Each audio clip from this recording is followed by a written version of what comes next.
Kunyangwe kukanzigiyena kusisina noma kungathwigena lisekho tinoramba tichimunamata sizakwana simkhonza kunyangwe kanza achauyi noma ungathiwa akasabuyi tinoramba tichingomunamata sizakwana lokho simkhonza nekuti ukatariswa nzwara dzako ngoba ungabheka nje amazwana akho izandla zakho dzembo chaidzo chaidzo ukhangela dzembo dzekuzvarwa nadzo zona wazala nazo unonyatsoona mbiri yaMwari.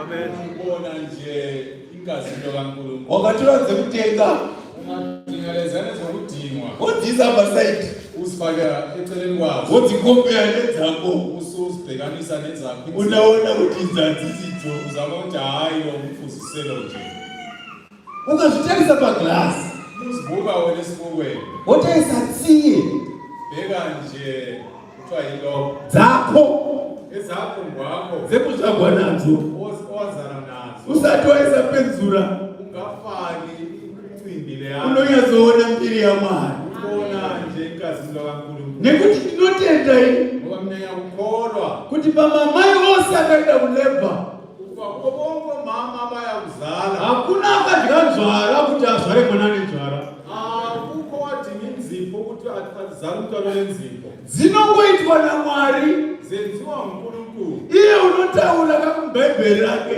nosho eBhayibheli kuti ndakakuziva iwe wena ngakwazi uchiri mudumbu ramai vako sikamama wakatarisa mwana achitaura kupwai unotoziva zita rako usati vari kuwana vabereki but inondinetsa mukupera kwamazuva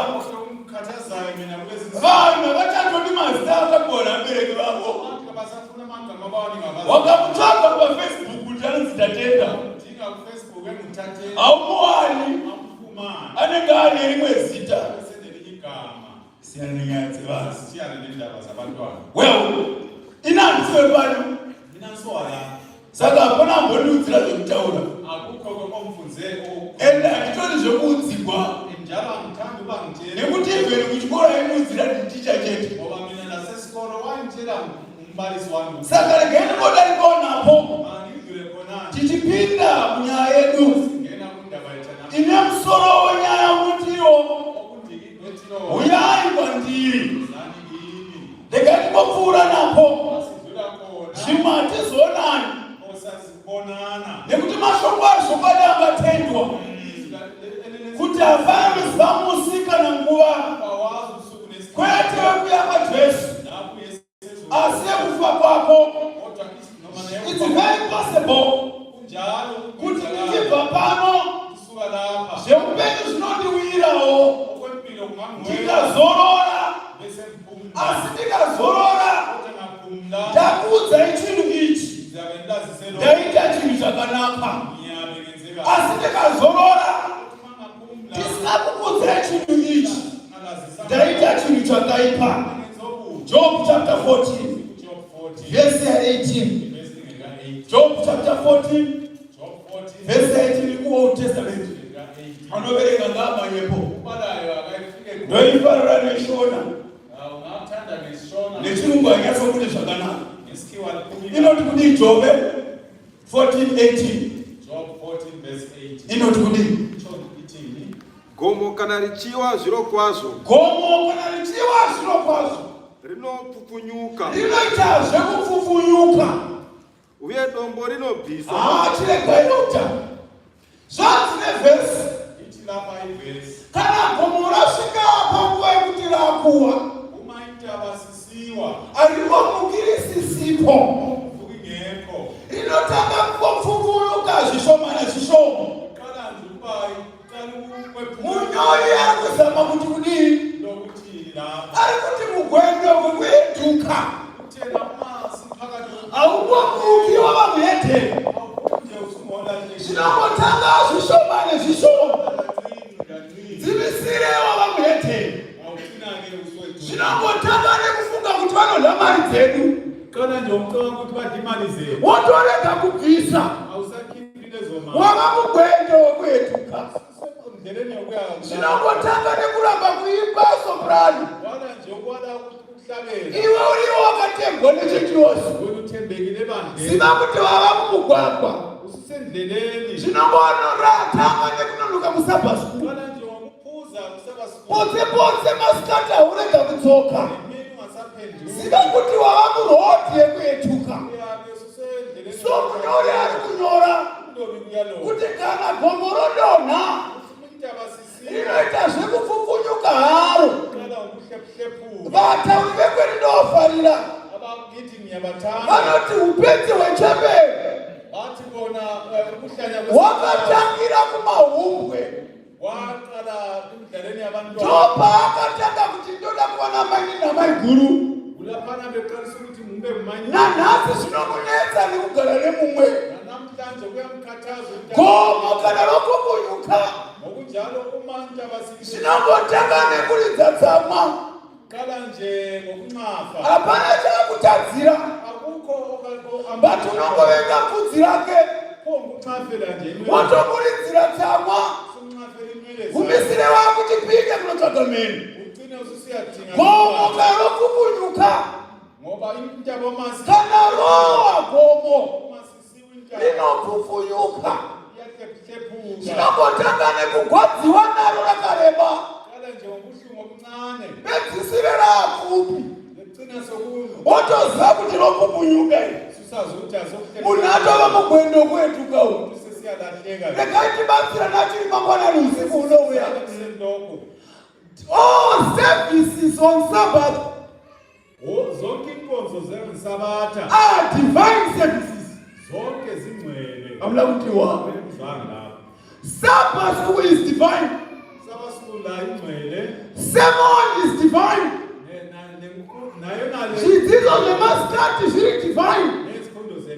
Ameno akauya nepfungwa yekuti ava divine service. Inotamirwa nevazhinji. Wotoona kuti vari kubatsirana kupfunyura gomo. Ngatinamatei. Baba vedu vari kumusoro kudenga, takanga tisipo pachinyorwa magwaro aya, asi tinotenda kuti akumaverengawo mazuva edu kuti atibatsire pakukura muchiKristu, kuti atidzoredzere kuti pamusi mukuru wamunouya tese tifanire denga. Mweya muchena wakanga uripo richinyorwa ndo watiodana kuti wapa zvakare pachange chiridudzira. Zita renyu ngarikudzwe muzita raJesu tanamata. Amen. Regai timanye panyaya yanhasi. Matthew chapter 11 verse 28. Iyi vhesi yakajairika, but ukaona wajairira vhesi pane problem. Amuna kundiwa. Verekai vhesi Matthew chapter 11 verse 28. Inoti kudii? Verse 28. Matthew chapter 11 verse 28.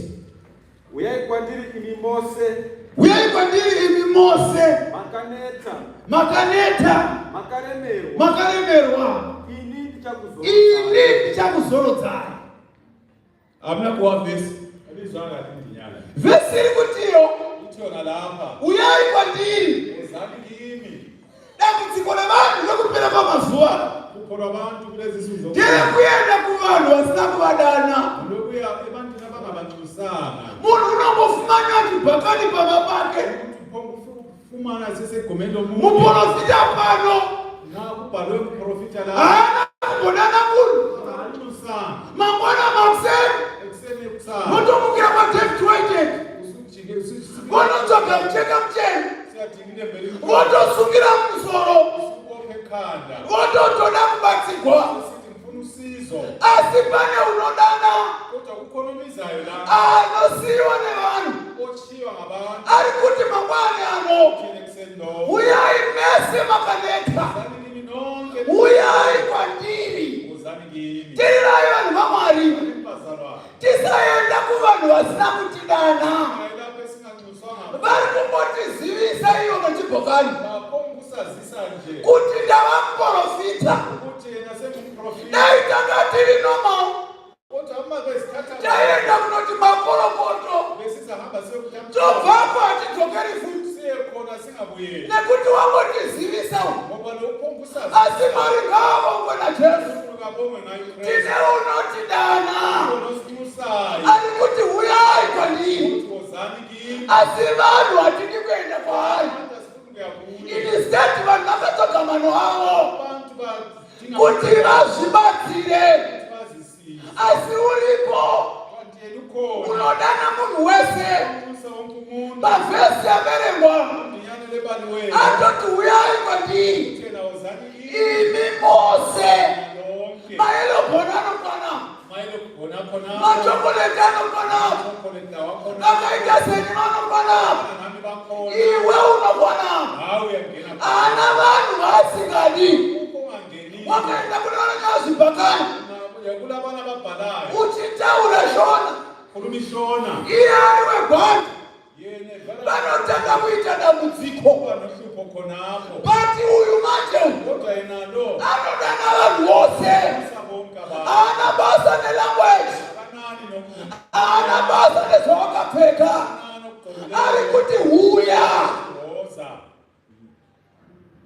unakaita problem anotanga kufunga ambulensi kukangana anodana amuna kuti mwana kunodana pano otanga kungoshanyarika pano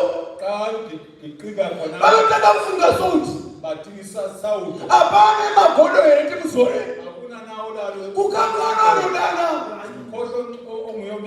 regandi kubatsire mhai baba vakanetsa usafunga muswe majinyu kune unodana ari kuti uyai kwandiri ndokufarira pana Isaiah chapter 55 verse 1 pane pfungwa yatinoda ari kuti kune Isaiah chapter 55 verse 1 rega yeuta verse 1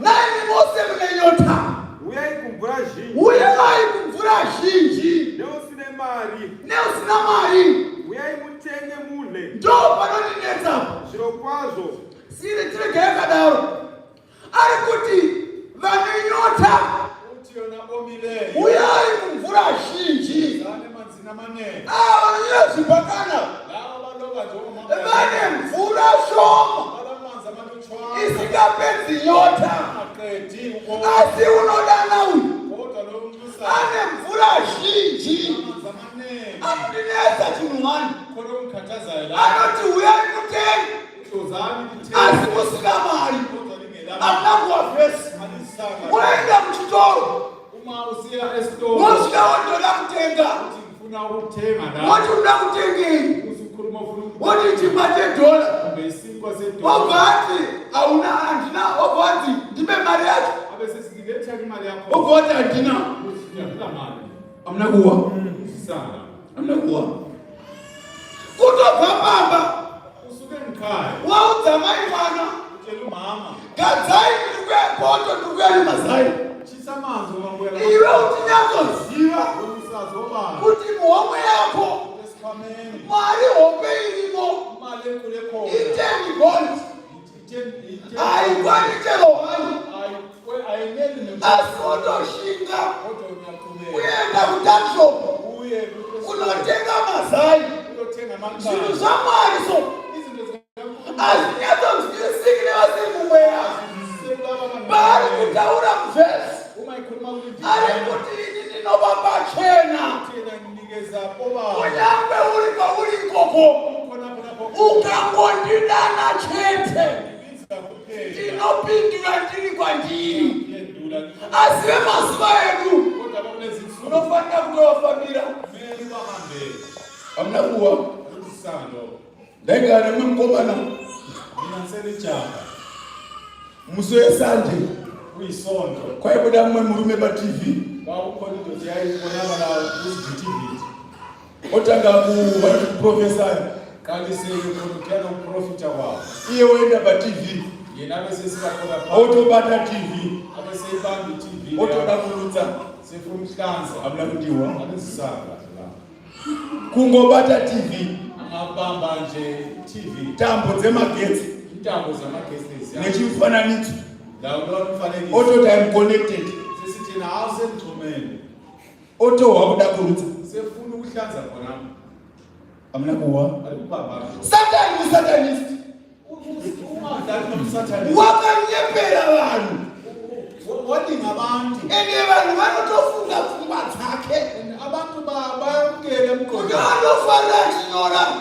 Emthandayo. Anoti iye Uthi yena. wakatuma nhema kumberi.